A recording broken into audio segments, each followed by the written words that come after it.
Today, the Johannesburg High Court has heard new shocking revelations from the murder and rape accused former preschool teacher Lee Hughes' admissions. Hughes is charged with the rape and murder of a former partner's child, Nada-Jane Chalita.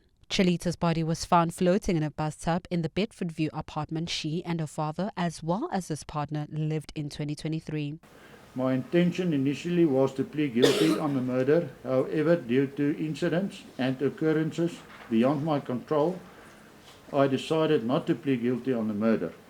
I admit that I've drowned the deceased Nada-Jane Chalita, 23 January 2023, by sitting on her, which had the result that she was submerged in the water. I admit that my actions were unlawful and that I had the intention to drown the deceased. I admit that the whole event was triggered by a fight I had with the deceased's father concerning his infidelity, and the final trigger was when he told me that I should stop bombarding him. I admit that after the deceased did not respond, that I left her in the bathtub whilst the cold water tap was left running.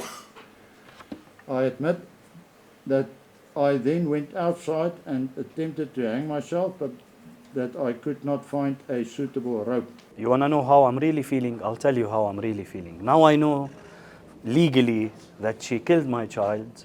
Now I'm waiting to know for how long she tortured her for before she killed her. That's the truth, if that's the actual truth, as is, you know. How could you explain a child raped and murdered when there's only one person in the house?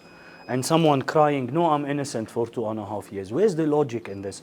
We are human beings, we are not animals. What differentiates us from animals is our consciousness. The final verdict of the case was supposed to be handed down last week, but was postponed to allow for Hughes' new representation to familiarize themselves with the case.